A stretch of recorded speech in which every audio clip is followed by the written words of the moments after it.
ಮಂಗಳೂರಿಗೆ ಬಂದ ಖುಷಿಯಲ್ಲಿ ನಾನು ಸೀದಾ ಹೊರಟಿದ್ದು ತಣ್ಣೀರ್ ಬಾವಿಯಲ್ಲಿ ನಡೀತಿದ್ದಂಥ ಬೀಚ್ ಫೆಸ್ಟಿವಲ್ಗೆ. ಇಲ್ಲಿ ಲ್ಯಾಂಡ್ ಆಗಿದ ತಕ್ಷಣ ಫಸ್ಟ್ ನೋಡಿದ್ದು ಪ್ಯಾರಾಗ್ಲೈಡಿಂಗ್. ಅದನ್ನು ನೋಡಿ ತುಂಬ ಖುಷಿ ಆಯಿತು. ಆದರೆ ಅದರಲ್ಲಿ ಹೋಗಲಿಕ್ಕೆ ಮಾತ್ರ ಧೈರ್ಯ ಇರಲಿಲ್ಲ. ಆಗ ನಮ್ಮ ಕಣ್ಣಿಗೆ ಕಂಡದ್ದು ಸ್ಪೀಡ್ ಬೋರ್ಡ್. ಹಠಕ್ಕೆ ಬಿದ್ದು ನನ್ನ ತಂಗಿ ಅಪ್ಪನನ್ನು ಎಳೆದುಕೊಂಡು ಹೋದ್ಲು. ಗ್ಯಾಪಲ್ಲಿ ನಾ ಬಚಾವಾದೆ.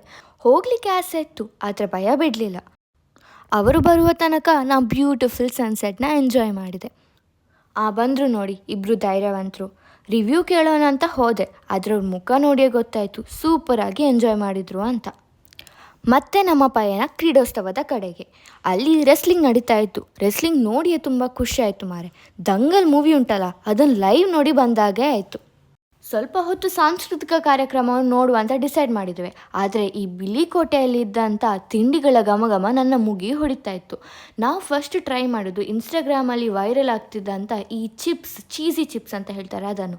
ಸೂಪರ್ ಆಗಿತ್ತು. Fully loaded vegetables and cheesy ಆಗಿತ್ತು. ಅಷ್ಟರಲ್ಲಿ ಸ್ಟಾರ್ಟ್ ಆಯಿತು ನೋಡಿ ಮಲ್ಲಕಂಬ ಖ್ಯಾತಿಯ ಉದಯ್ ದೇಶಪಾಂಡೆ ಅವರ ಶಿಷ್ಯರಿಂದ ಮಲ್ಲಕಂಬ ಕಸರತ್ತು. ನಂತರ ನಾವು ಇರೋಲನ್ನು ತಿಂತ ಸೀದಾ ಹೊರಟಿದ್ದು ಕೃಷಿ ಮೇಳದ ಕಡೆಗೆ. ಇಲ್ಲಿ ಬುಟ್ಟಿ ತಯಾರಿಕೆ, ಮೀನು ಸಾಕಾಣಿಕೆ, ಈ ಥರ ಹಲವಾರು ಆಕ್ಟಿವಿಟೀಸ್ ಆ್ಯಂಡ್ ಎಕ್ಸಿಬಿಷನ್ ನಡೀತಾ ಇತ್ತು. ಕೊನೆಗೂ ನಾ ಬಾಯ್ ಹೇಳೋ ಟೈಮ್ ಬಂದೇ ಬಿಟ್ಟು. ನೀವು ಕೂಡ ಬನ್ನಿ ನಿಮ್ಮ ಫ್ಯಾಮಿಲಿ ಜೊತೆ. ಫೆಬ್ರವರಿ 2 ತನಕ ಇದೆ. ಎಂಜಾಯ್ ಮಾಡಿ. See you next time.